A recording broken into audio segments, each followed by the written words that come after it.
Hello नमस्कार, स्वागत है आप सभी का सीयूटी पीजी कॉन्सेप्ट में। आप सभी से निवेदन है कि अगर आप लोग कॉमन बीएड की तैयारी कर रहे हैं COQP03 कोड की, तो ये वीडियो पूरा देखिएगा, क्योंकि इस वीडियो में हम एक इम्पोर्टेंट टॉपिक को लेकर आए हैं। आप सभी लोग उस टॉपिक का नाम जानते हो, थिएटर। जी हाँ, इस वीडियो में हम लोग बात करेंगे पूरा डिटेल से संबंधित बहुत सारे MCQ को लेकर आया हूं, और आप सभी लोग काफ़ी ज़्यादा डिमांड कर रहे थे। इसके अलावा एग्जाम का भी काफ़ी ज़्यादा डिमांड है इस टॉपिक को लेकर, क्योंकि एग्जाम में सवाल पूछे जाते हैं। तो पूरी तरीके से इस सेशन को अंतिम समय तक देखेगा। और आज हम इंग्लिश में भी कराने वाले हैं, इंग्लिश हिंदी दोनों। तो इंग्लिश मेरा थोड़ा सा वीक है, लेकिन मैं प्रयास कर रहा हूँ आप लोगों के लिए, क्योंकि आप लोगों ने बहुत ज़्यादा संख्या में कमेंट किया कि सर इंग्लिश में भी बहुत सारा कंटेंट को आप लेकर आओ। तो आज ज़्यादा इंग्लिश में ही है, ठीक है। आप लोग खुश हो जाइएगा। अगर आपको ये सीरीज पसंद आ रही हो तो आप हमारे लिए हमारे चैनल को जरूर सब्सक्राइब कर लीजिए, और वीडियो को लाइक कीजिए और शेयर कीजिए। सबको बताइए कॉमन बीएड की तैयारी होती है यहाँ पे। अब बेल नोटिफिकेशन यानी घंटी को ऑल में जाके प्रेस कर लीजिएगा। आगे बढ़ेंगे इस वीडियो में। कॉमन बीएड के लिए ये है थिएटर से संबंधित सवाल है मोस्ट एक्सपेक्टेड। आगे बात करेंगे। तो आप सभी को पता है हम लोग तैयारी भी करवाते हैं। इसके अलावा आपका एप्लीकेशन फॉर्म का डेट बढ़ गया है, अब 8 फरवरी तक आप लोग भर सकते हो। एग्जाम डेट आपका 13 से 31 मार्च के बीच है। अब पिछले साल देख लो, आपका 15 मार्च को एग्जाम हुआ था। तो आपके एग्जाम में 40 दिन का टाइम बचा हुआ है। कितना दिन? 40 दिन का टाइम बचा हुआ है जी। अब हम आगे बढ़ते हैं। जब आगे बढ़ेंगे तो देख लीजिए, ये कॉमन बीएड का कोर्स है 1999, लेकिन आपको भी पता है समय बहुत कम है, तो 25% का ऑफर मिल रहा है सिर्फ 1499 में। इसके साथ में टेस्ट सीरीज भी मिलेगा, टेस्ट सीरीज भी मिलेगा, ठीक है ना। और 199 में सिर्फ टेस्ट सीरीज। तो आपके मन में जो है वो आप कोर्स ज्वाइन कर लीजिए। अगर ज्वाइन करना चाहें तो कर सकते हैं, इस नंबर पे कॉल कर लीजिए। Recorded lecture, live lecture, class notes, doubt session, test series, ये सब आपको मिलेगा। आ गया है आज का पहला सवाल। हमारी तबीयत भी खराब है और अभी यहाँ लाइट भी नहीं है। पहला सवाल आ गया है, हु एस्टेब्लिश पृथ्वी थिएटर। तो देखिए ये एक सवाल है कि पृथ्वी थिएटर की स्थापना किसने किया। तो यहाँ बहुत सारे ऑप्शन है ना जी, बहुत सारे ऑप्शन।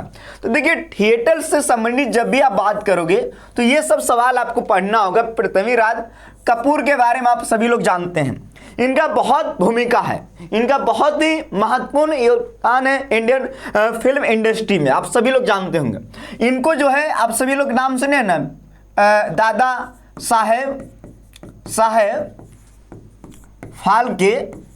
फाल्के पुरस्कार, जो कि आप सभी को पता है इंडियन मूवी में पुरस्कार, इंडियन मूवी का सबसे बड़ा प्राइज है, भारतीय सिनेमा का सबसे बड़ा प्राइज है, जिसकी शुरुआत 1969 में हुई है। और सबसे पहले किसको मिला? तो आप सभी को पता होगा देविका रानी। सबसे पहले जो मिला है उसका नाम है देविका रानी, ठीक है ना। तो ये मैं आपको बता रहा हूं दादा साहेब फाल्के पुरस्कार के बारे में। अब इसके अलावा पता होगा आप सभी को, जब मैं आगे बढ़ूंगा तो आगे देख लो, पृथ्वीराज कपूर के बारे में जो हम बात कर रहे हैं, बात हम इसलिए कर रहे हैं कि इन्होंने इंडियन पृथ्वी थिएटर की स्थापना किया, और ये किया गया 1944 में। और कहाँ किया गया? बम्बई में। कहाँ किया गया? बम्बई में। लेकिन हुआ क्या, ये जो थिएटर है ना, ये थिएटर लगभग 16 साल तक चला, फिर 1960 में बंद हो गया। क्या हो गया? बंद हो गया। तो अगर सवाल आ गया क्या कि इसकी स्थापना कब हुआ? 1944 में। कहाँ हुआ? बम्बई में। किसने किया? पृथ्वीराज कपूर। तो ये बहुत ज़्यादा इंपॉर्टेंट है। और इसका पहला प्रदर्शन जो हुआ था वो कालिदास का कलाशिकर, आप सभी लोग ये नाटक के बारे में जानते होंगे, जो कि पिछले साल आपके PYQ में भी मिलेगा। अगर आप लोग को लग रहा होगा कि हम मेहनत कर रहे हैं आपके लिए। और एक चीज़ कि ये जो PDF है ना, ये PDF आप लोग को मिल जाएगा टेलीग्राम चैनल जिसका नाम है CUT PG कॉन्सेप्ट। तो टेलीग्राम चैनल को आप लोग ज्वाइन कर लेना, ठीक है ना। इस टेलीग्राम चैनल को ज्वाइन कर लेना और आपको यहाँ PDF इसका मिल जाएगा जो हम अभी पढ़ा रहे हैं। अब अगला सवाल आ गया। अब देखो अगला सवाल आया, who is non for keeping traditional Manipuri theatre. अब देखो आपको पता है मणिपुरी पारंपरिक मणिपुरी रंगमंच को जीवित रखने के लिए किसे जाना जाता है, तो ये सवाल आया है। और अब देखिए मैं बता रहा हूं आपको, आप सभी लोग जानते हो इनका नाम है, इनका नाम क्या है जी, हैसनम कन्हैया लाल, यह है ना जी, कन्हैया लाल। तो ये इसका सही उत्तर है। लेकिन आप जानिए इनका जो पार्टनर थी, पार्टनर का नाम है सावित्री, जो कि इनके पार्टनर के नाम, यानी इनके पार्टनर का नाम, ठीक है ना, आप समझ गए होंगे। अब देखो हाल ही में मणिपुर में क्या, मणिपुर एक स्टेट है, हाल ही में पेवटत आदिशक्ति, ये एक नाटक है, ठीक है ना, इस नाटक को प्रदर्शन किया गया। क्यों? क्योंकि इनकी जो पार्टनर है ना, इनके जीवन पे आधारित है और ये एक महान हस्ती थी जो कि थिएटर के लिए, मणिपुर थिएटर के लिए, तो इनका ये जो दोनों पार्टनर बहुत ज़्यादा महत्वपूर्ण भूमिका निभाए हैं मणिपुर थिएटर के लिए। तो इसका सही उत्तर है ऑप्शन नंबर 1। अब यहाँ पे इनके बारे में थोड़ा सा जान लीजिए। इंडियन थिएटर, ठीक है जी, हस्ती हैं और इनको पद्मश्री अवार्ड भी मिला है 2004 में, पद्म भूषण अवार्ड भी मिला है 2016 में भारत सरकार के द्वारा। इनका कुछ किताबें हैं जो देख लीजिए, थिएटर ऑफ द अर्थ, बहुत इंपॉर्टेंट है, ये इंपॉर्टेंट बुक है। अगर आ गया थिएटर ऑफ द अर्थ के लेखक कौन है तो बताइएगा आप लोग। इनके पार्टनर का नाम है सावित्री, जो कि हम बता रहे हैं इन दोनों का महत्वपूर्ण भूमिका रहा है मणिपुरी रंग मंच में, यानी कि थिएटर में।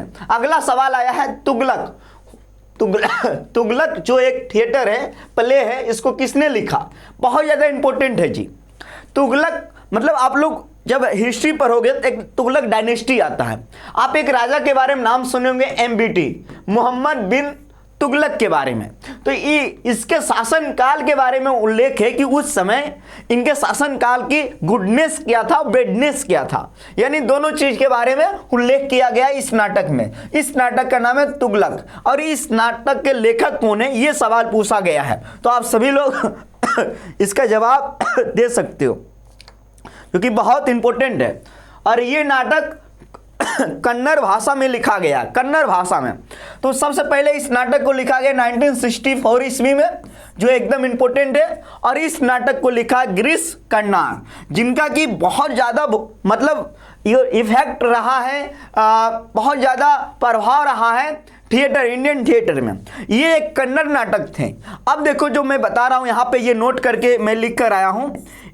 म्यूजिक नाटक एकेडमी, ठीक है, संगीत नाटक एकेडमी भारत की राष्ट्रीय संगीत डांस और एकेडमी है। इसका स्थापना भारत सरकार ने 1953 में किया है और इसका ये कला का पहला राष्ट्रीय एकेडमी है और इसका मुख्यालय न्यू दिल्ली में है। तो ये कई बार सवाल आता है कि संगीत नाटक एकेडमी का स्थापना कब हुआ? 1953 में, और इसका हेडक्वार्टर कहाँ है? न्यू दिल्ली में। ये भारत सरकार का पहला रंगमंच एकेडमी है। तो ये भी जान लीजिए जो बेहद इंपॉर्टेंट है। इसका सही उत्तर क्या होगा? गिरीश कर्नाड। अब आगे बढ़ते हैं। जब आगे बढ़ेंगे तो अगला सवाल आया, किस थिएटर हस्ती ने रेमन मैग्सेसे पुरस्कार जीता है? और रेमन मैग्सेसे पुरस्कार 1957 में शुरू हुआ, ठीक है ना। और सबसे पहले किसको मिला? विनोबा भावे। ये मैं क्यों बता रहा हूं? क्योंकि प्राइज भी, अवार्ड भी आपके सिलेबस में एक टॉपिक है, ठीक है ना। सबसे पहले विनोबा भावे को मिला जो भारतीय थे, ठीक है ना।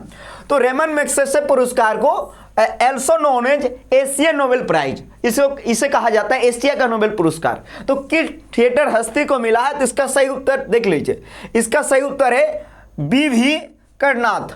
लेकिन इसके अलावा भी एक और व्यक्ति को मिला है जिसका नाम देखिए KB सुब्बान्ना। तो इन दोनों व्यक्ति को मिला है, जो कि अब इसमें जितने भी चीज हम पढ़ रहे हैं ना, सब डायरेक्टर है, मूवी के डायरेक्टर है। आप सभी लोग जानते हो इंडियन सिनेमा में सिनेमा से सभी कैरेक्टर संबंधित है। अब हम आगे बात करेंगे तो इसका सही उत्तर होगा ऑप्शन नंबर C। आगे जब बात करेंगे तो अगला आया, कौन सा भारतीय नाटककार अंधाधुन नाटक के लिए जाना जाता है?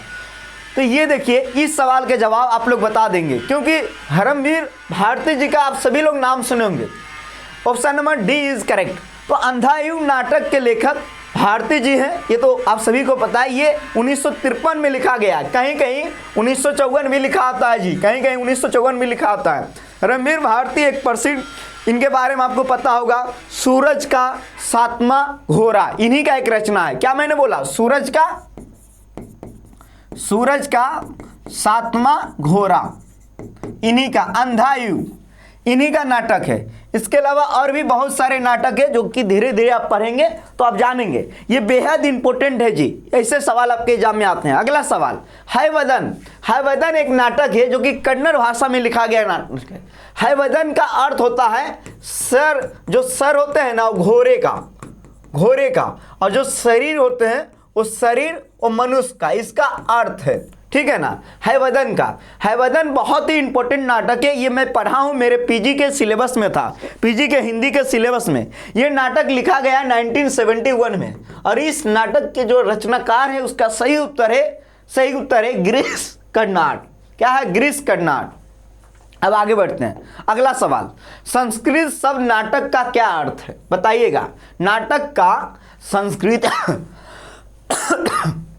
अर्थ मीनिंग क्या है? मीन्स तो ऑप्शन चाहिए, आप समझ जाइएगा कि इसका सही उत्तर होगा ड्रामा, ठीक है ना। संस्कृत नाटककारों का नाम आप जान लीजिए, भास, कवि, राजा सुरट, हर्ष, भवभूति, विषाद दत्त, कालिदास, ये सब महान नाटककार है संस्कृत भाषा से। तो ये सब सवाल आपके एग्जाम में आता है। इन सभी का रचना, जैसे विषाद दत्त का जो रचना है मुद्रा,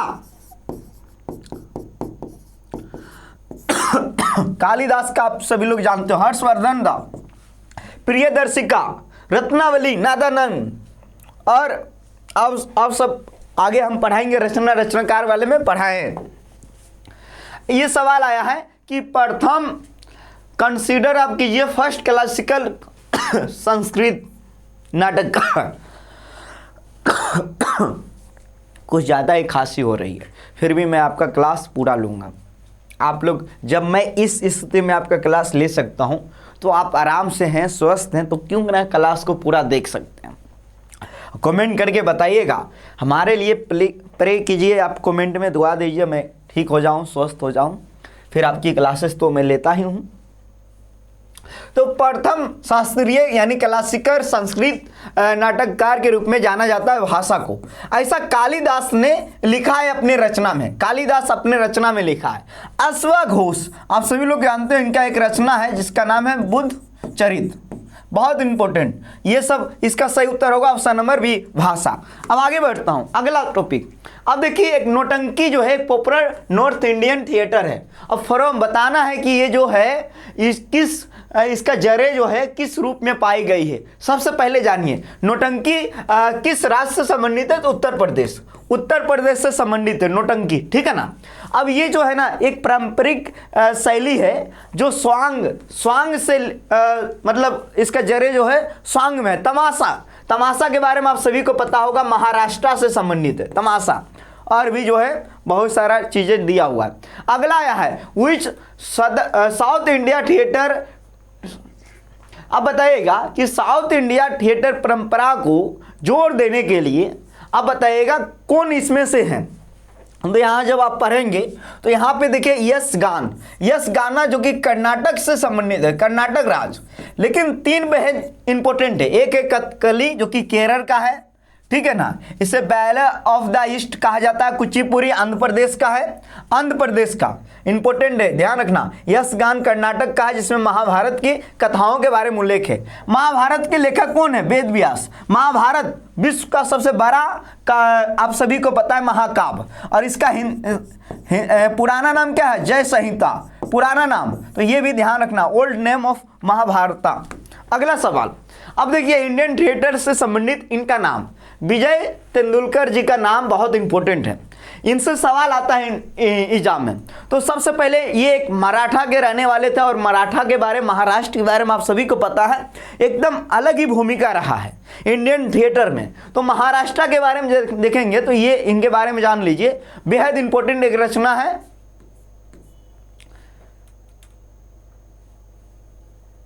घासीराम कोतवाल, बहुत इंपॉर्टेंट रचना है, 1972 में आया था।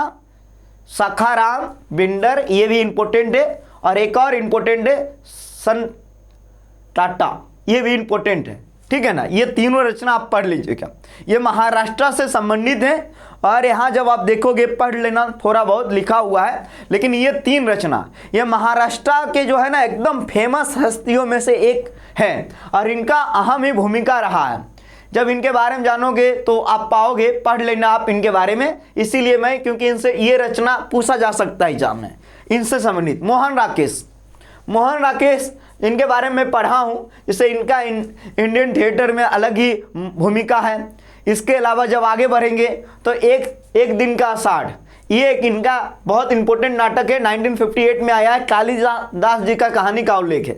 इनको संगीत नाटक एकेडमी की ओर से इनको प्राइज भी मिला है इस नाटक के लिए, तो ये जान लीजिए कब मिला, 1958 में। जब आगे बढ़ेंगे तो इसके अलावा इनका और भी नाटक है, आषाढ़ का एक दिन हो गया, आधे अधूरे, लहरों के राजहंस, ये सब इन्हीं का रचना है जी। तो इनके बारे में भी आप लोग पढ़ लेना, बहुत इंपॉर्टेंट है।